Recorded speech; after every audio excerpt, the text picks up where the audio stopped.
This video is brought to you by Squarespace. From websites and online stores to marketing tools and analytics, Squarespace is the all-in-one platform to build a beautiful online presence and run your business. Check out Squarespace through the link below.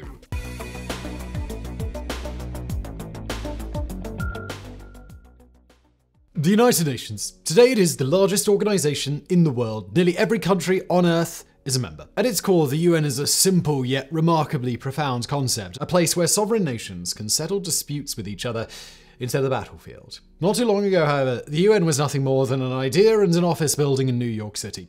What helped turn it into the powerful force it is today was the leadership of its second Secretary General, Dag Hammarskjold. Plucked from his obscure Swedish cabinet post and placed in the chair of the world's most powerful diplomat, Hammarskjold hit the ground running, guiding the infant organization into maturity, navigating treacherous Cold War politics, and staring down some of the world's most powerful leaders. He was an enigma, loved by many, yet understood by very few. One thing was very clear to everyone, however.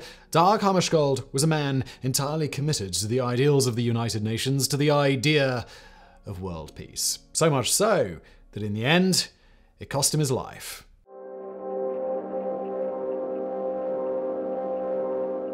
In early 1953, the United Nations was in crisis. The body's first Secretary General, the Norwegian Trygve Lie, had resigned in November 1952, and the Security Council was gridlocked and unable to choose his replacement. By this point, the United States and the Soviet Union were locked into a high-stakes chess game known as the Cold War that saw the two global superpowers resorting to every trick short of nuclear war to try and gain an edge on each other. Since they were both members of the Security Council, they each held a veto power over the Council's decisions, meaning that any candidate to replace Lie that was considered too close to one side was rejected by the other. Months of gridlock led to some worry for the future of this new diplomatic organization. If the superpowers couldn't even agree on someone to run it, the UN was surely doomed to failure, just like the League of Nations 2 decades earlier. What was needed was a compromise candidate, someone that offended neither East nor West. It just so happens that Anthony Eden, the British Foreign Secretary, knew Dag Hammarskjold, an obscure 48-year-old Swedish government minister who had enjoyed a successful, if unremarkable, career in Sweden's civil service. With everyone running out of ideas as to who to appoint, Eden suggested him to the UK's representative on the Security Council. The US and the Soviet Union barely knew who Hammarskjold was and believed him to be a harmless bureaucrat, perfect for their purposes. On March 31st, 1953, the Security Council voted in favor of Hammarskjold becoming the new Secretary General of the UN, a nomination that was confirmed without a fuss by the General Assembly. The oddest part of the whole affair was that nobody in New York had bothered to ask Hammarskjold if he'd be interested in the job. There simply wasn't the time. The first he heard about the nomination was when he received a phone call from a journalist in the middle of the night right after the vote occurred. He believed it to be an April Fool's Day joke and angrily hung up the phone. But a few hours later, an official cable came from New York asking him to accept the job.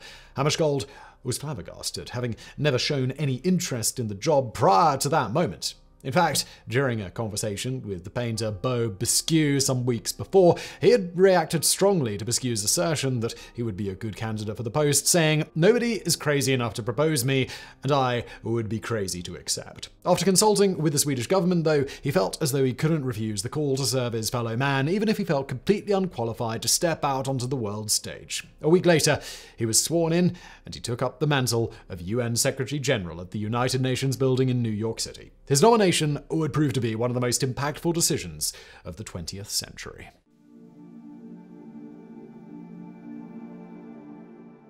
One of Hammarskjold's first tasks was to reform the administrative staff of the UN, the Secretariat. Under his leadership, it would grow to some 4,000 diplomats who were asked to leave their personal and national interests at the door in favor of the cause of the United Nations. Hammarskjold knew that failure to put national considerations aside in favor of the common good had been the primary failure of international peacekeeping efforts, going all the way back to the Congress of Vienna in 1815. For the UN to be successful in its mission to prevent conflict, he needed to create an entirely new class of international civil servants who were recruited from all over the world. In this, he was assisted by a group of advisors that became close friends, including Ralph Bunche, who received the Nobel Peace Prize for successfully negotiating an end to the First Arab-Israeli War in 1949. Hammarskjold was a perfect example of this new philosophy. While never forgetting where he had come from, he had embraced his new role wholeheartedly. He was a workaholic who subsisted on little sleep and few creature comforts. His apartment was described in terms that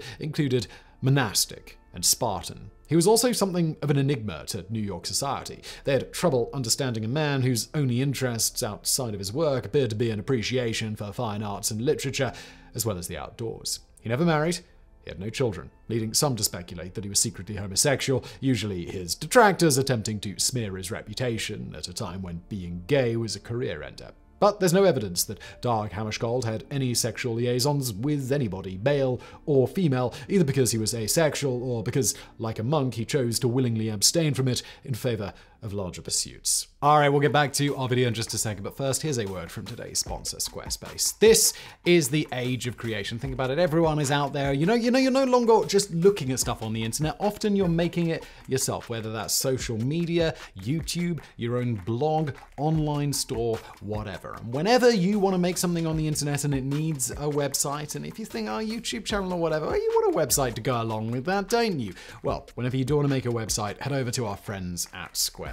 They make it incredibly easy to take what's in your mind and put it on the screen in front of you. And look, maybe you're the hands-on type, you've got lots of opinions and ideas about what exactly your site should look like.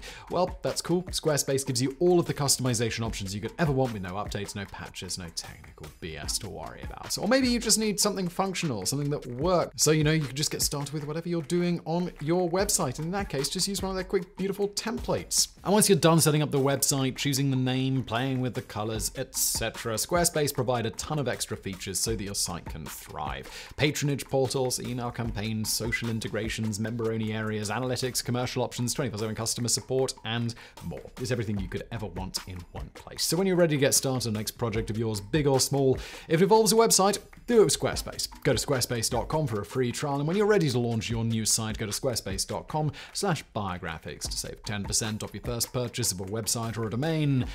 And let's get back into it.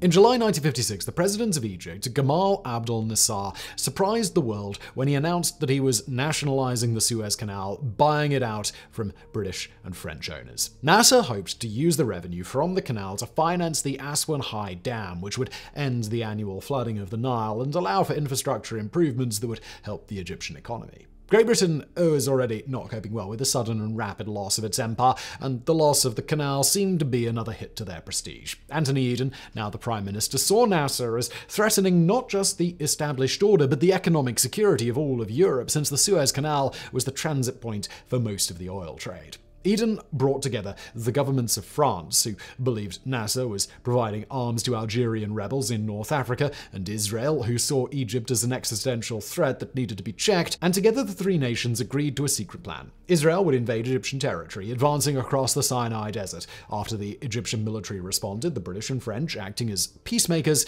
would call for a ceasefire and demand that Egypt allow Anglo-French troops to occupy the Suez Canal zone under the pretext of keeping it open for international traffic. When Nasser naturally refused, the British and French would invade and take the canal by force, hopefully causing the Egyptian people to turn on Nasser and removing from power. The conflict began on October the 29th, and almost immediately things started going wrong. Far from keeping the canal open, the Anglo-French forces were unable to prevent the Egyptians from sinking derelict ships filled with concrete into it, making it impassable to shipping.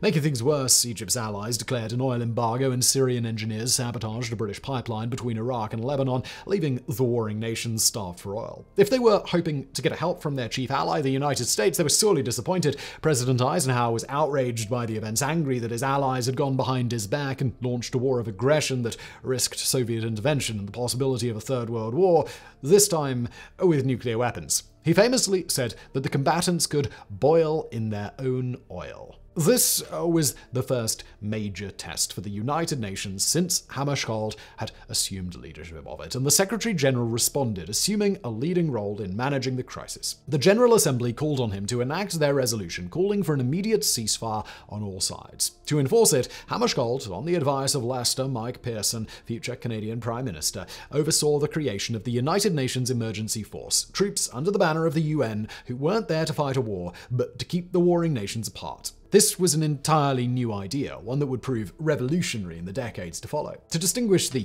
peacekeepers from the combatant troops, the idea was conceived for them to wear blue berets, but those would take time to make. Instead, the 6,000 troops from 7 countries that would come to make up the UNEF would dunk their helmets in blue paint, creating a distinctive look that continues to this day. The peacekeepers gradually replaced the British and French troops in the Canal Zone, sending them home while the UNEF worked to clear the obstacles from the canal and keep the enemy combatants separated. Meanwhile, UN diplomats went to work, eventually convincing the Israelis to retreat behind their ceasefire line in March 1957. Israel achieved one of their primary war aims, however, when Egypt agreed to end the blockade of the Gulf of Aqaba, which opened the Red Sea to Israeli shipping. It was the only success any of the triumvirate achieved. The fallout was particularly bad in Britain, where Eden resigned in disgrace. Nasser, meanwhile, was seen as a hero in the Middle East, an Arab champion who had stood up to the old colonial powers and won. He would lead Egypt until he died in 1970. Perhaps the biggest winner of the Suez Crisis was the United Nations and Dag Hammarskjold. He proved that the international body would be able to successfully mediate in a crisis to prevent a small regional conflict from becoming a major war. For the emerging nations that were appearing in the wake of decolonization, they saw the UN as a friend, an organization capable of doing them justice. This belief would be sorely tested in the years to come.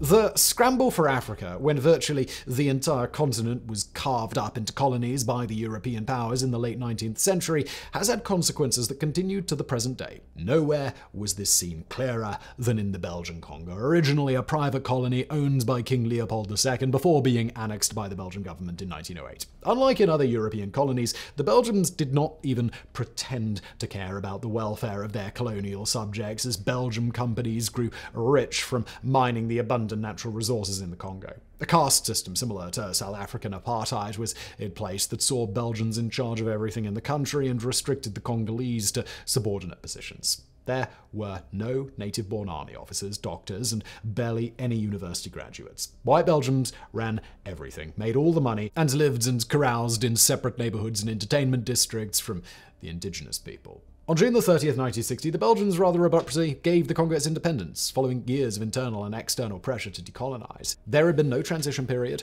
no gradual handover of power from the Belgians to the Congolese, no attempt had been made to properly educate or train the Congolese on how to run their country. They just left. The new Congolese government, made up of men with almost no political or administrative experience, now had to try and figure out how to manage one of the largest countries in Africa all by themselves.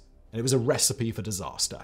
The crisis began less than a week later, on July 5th, when the Congolese army, the ANC, revolted after their white commander indicated that nothing about their hierarchy was going to change. The army mutiny caused panic among the white community, most of whom immediately fled the country, taking their knowledge on how to run it with them.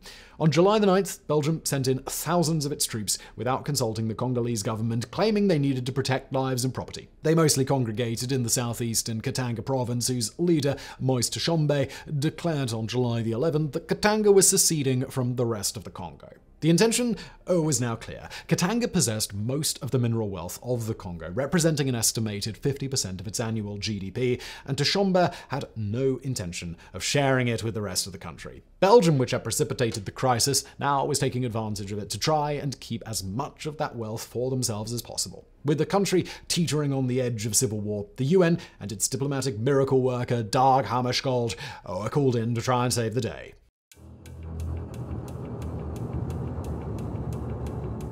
Immediately, plans were drawn up for a UN force like the one that had been deployed during the Suez Crisis to order the Belgian troops out of the country and keep the situation from deteriorating any further. Hammarskjold feared that if the Congo collapsed into civil conflict, many of the surrounding countries with similarly fragile governments would follow, until the entire region went up in flames. But it soon became clear this wasn't going to be like the Suez situation at all. The Congolese Prime Minister, Patrice Lumumba, wanted the UN troops placed under government control so that he could use them to crush the Katangese secession by force. Hammarskjold flatly refused, saying that his troops were there to stop a war, not to start one. Lumumba, a fierce nationalist and anti-colonialist, then threatened to ask for military help from the Soviet Union. He saw Hammarskjold's refusal to help him as a sign that he was in the pocket of the imperialist West. The already delicate situation was made worse by behind-the-scene meddlings from foreign spies. In subsequent decades, it would come to light that the Western intelligence agencies, in particular the Americans and the Belgians, had been working covertly to manipulate the situation in the Congo to their advantage. The Congo was of great strategic interest to the US. For one thing, most of the uranium used in the Manhattan Project had come from mines in the country. And of course, Cold War games were being played as the US and the Soviet Union jockeyed for influence in the Congo, while the interests of native citizens were barely considered at all. Propped up by the CIA, the new head of the ANC, Joseph Désiré Mobutu, declared a coup in September, taking over the country and dismissing both Lumumba and President Joseph Kasavubu. It was a cynical Cold War calculation. Lumumba was seen as too left-wing and he had to go, while Kasavubu, who favored the West, was eventually restored to his position. Now there were 4 governments in the Congo, all claiming to be legitimate. Kasavubu's government in the capital, Leopoldville, today called Kinshasa, the Katangese succession under Shoshombe in the southeast, another secessionist government in South Kasai province, and in the northeast at Stanleyville, today Kisangani, were supporters of Lumumba, even though the man himself was effectively under house arrest in Leopoldville, protected from Mobutu's troops by UN peacekeepers. It was in this increasingly complex and confusing environment that Dag Hammarskjold and his Congo club of diplomats attempted to keep the lid on a pot that was dangerously close to boiling over. He put pressure on Belgium to withdraw its army, which it eventually did, only for it to be replaced by an army of mercenaries,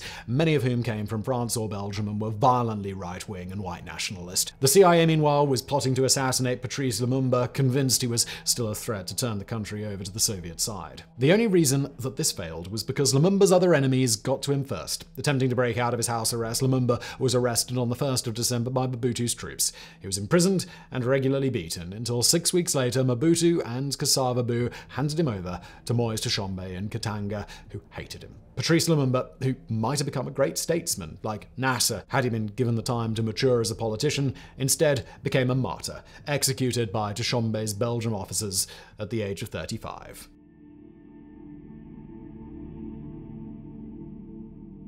Hammarskjold was blamed for the death of Lumumba and for the deterioration of the situation in the Congo by the Soviet leader Nikita Khrushchev and their UN delegation. Khrushchev denounced Hammarskjold on the floor of the General Assembly, accusing him of everything from incompetence to corruption, and demanded his resignation. His reasoning was entirely political. He wanted to do away with the position of Secretary General entirely, replacing it with a 3-man troika with representatives from Western, Eastern, and non-allied or emerging nations, each with an automatic veto over the others. Hammarskjold defended himself against these allegations, refusing to resign. He was buoyed by the support he received from the rest of the world. He had been unanimously re-elected to a second term in 1958 and was still immensely popular all over the world. The Congo crisis still churned on, though. Officially, the UN was not on anyone's side in the conflict, but it did have a mandate to detain and deport foreign mercenaries wherever it found them, and since Katanga's army was heavily supplemented by mercenaries, including most of its officer corps, Tshombe viewed the United Nations operation in the Congo, ONUC,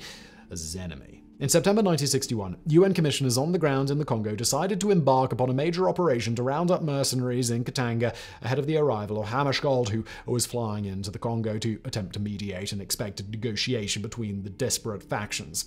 Crucially, the exercise, codenamed Operation Morthor, was conducted without Hammarskjold's prior knowledge or approval and was begun while he was flying across the Atlantic out of contact. Instead of a peaceful detainment of mercenaries, UN troops found themselves in an 8-day shooting war with the Katanganese, who resisted violently. 13 UN Blue Helmets and around 200 Katanganese troops were killed in the fighting, while over 150 Irish troops were forced to surrender after running out of ammunition in the town of Jadotville, a major embarrassment for the UN. Hammarskjold arrived in the Congo to find the situation had gone wild and immediately set about restoring order. His first order of business was a face-to-face meeting with Moise Tshombe, who had fled across the border to northern Rhodesia, today Zambia, to negotiate a ceasefire between Katanga's troops and the UN. On September 17, 1971, Hammarskjold and 15 others left Leopoldville aboard a DC-6 aircraft the UN was leasing called the Albertina, flying to the Rhodesian city of Ndola. This was where the meeting was going to take place.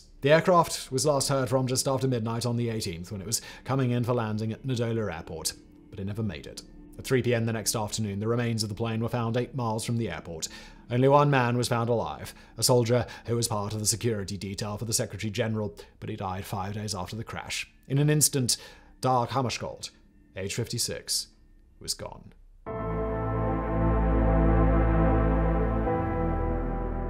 The shocking death of the UN's leader touched off a wave of mourning around the world.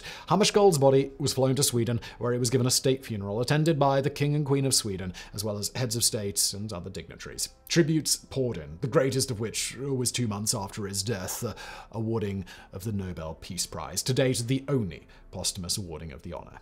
Of all the compliments paid to him, perhaps none was more poignant than that paid by President John F. Kennedy, who said of Hammarskjold, "I realize now that in comparison to him, I am a small man. He was the greatest statesman of our century."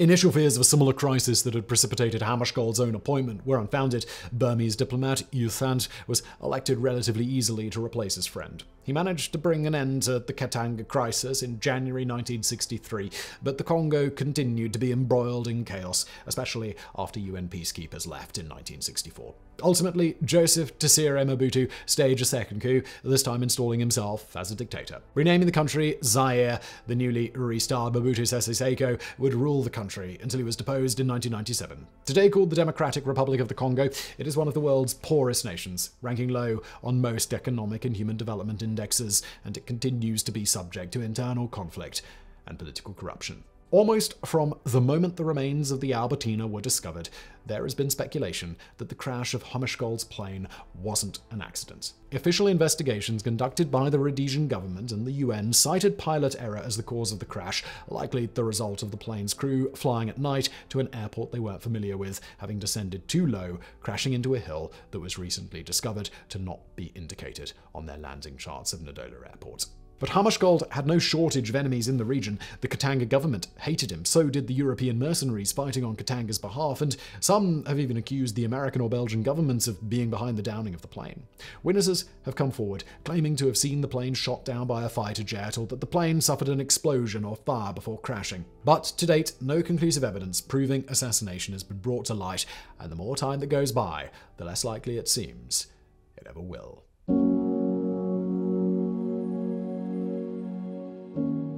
Dag Hammarskjold is considered one of the best Secretary Generals of the United Nations that has ever been. He took the fledgling UN and helped bring it to maturity on the international stage, shepherding it through some of its earliest crises during the height of the Cold War. Most important of all, he inspired a cadre of diplomats who were committed to the idea of the UN, and after his death they continued to grow the organization in both size and influence. Deploying troops under UN sanctions as peacekeepers has continued in the decades since Hammarskjold's death with varying levels of success. But today's UN goes beyond conflict resolution between nations.